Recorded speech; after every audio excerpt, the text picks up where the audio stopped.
মূল জায়গা হচ্ছে ফিলিস্তিন। শেষ জামানার সবচেয়ে ইম্পর্টেন্ট জায়গা হচ্ছে প্যালেস্টাইন। শেষ জামানার যত বড় বড় ঘটনাগুলো ঘটবে, ইমাম মাহাদির আগমন, মুসলিম বাহিনীর বিজয়, জেরুজালেম পুনরুদ্ধার, ইসলামিক খেলাফত প্রতিষ্ঠা, ঈসা আলাইহিস সালামের আগমন, সব ওই জায়গাকে কেন্দ্র করে। সব কিছুই ওখানেই দাজ্জাল বের হবে, দাজ্জালকে আবার মারাও হবে সেখানে, সব কিছু ওখানে। কিন্তু ওই দিক থেকে মুসলিমদের দৃষ্টি ফোকাস করে অন্যদিকে সরিয়ে দেওয়া হচ্ছে। ফিলিস্তিনিদেরকে দেখলে গুলি মেরে দিতে বলা হয়েছে, দেখেছেন? দেখেন নাই? আমরা যে মসজিদটা দেখেছি আল আকসা, দেখেছেন? এই আকসাকে সরিয়ে দিয়ে সেখানে থার্ড টেম্পল নির্মাণ করার প্ল্যান হচ্ছে। মানে এই যে থার্ড টেম্পল তো বোঝেন না, হাইকেলে সুলাইমানি, মানে ওরা মনে করে যে তারা বানু ইসরাইল। একটু বোঝেন, ওরা মনে করে যে ওরা বানু ইসরাইল, আসলে ওরা বানু ইসরাইল নয়, ওরা হচ্ছে ইউরোপিয়ান জিউস। ওরা মনে করে যে ওদের একজন মাসিহ আসবে। কে আসবে? মাসিহ মানে ত্রাণকর্তা। মাসিহ মানে কি?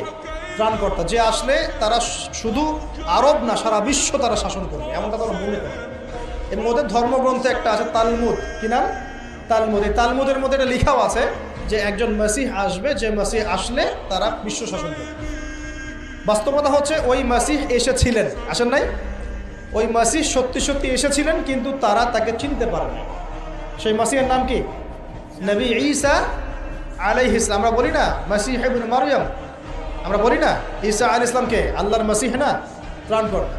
ঈসা আলাইহিস সালামকে তারা চিনতে ব্যর্থ হয়েছে এবং তাকে তারা হত্যারও চেষ্টা করেছিল, কিন্তু আল্লাহ রাব্বুল আলামিন তাকে উঠিয়ে নিয়েছেন কোথায়? আল্লাহর কাছে। ওয়ামা ক্বাতালুহু ওয়ামা সালাবু, তারা তাকে হত্যাও করে নাই, ক্রুশবিদ্ধ করতে পারে নাই, বরং আল্লাহ পাক তাকে বাল রাফাআহুল্লাহু ইলাই, আল্লাহ পাক তাকে তার কাছে উঠিয়ে নিয়েছে। তো বিষয়টা কি দাঁড়ালো? ওরা মনে করে যে ওদের একজন মাসিহ আসবে, যেই মাসিহ আসলে পরে তারা সারা বিশ্বটাকে শাসন করবে। ঠিক আছে? কারা শাসন করবে? জিউসরা। যারা মনে করে ওরা বানু ইসরাইল, আসলে তারা বানু ইসরাইল নয়, তারা ইউরোপিয়ান জিউস। এখন ওরা চায় এই মসজিদ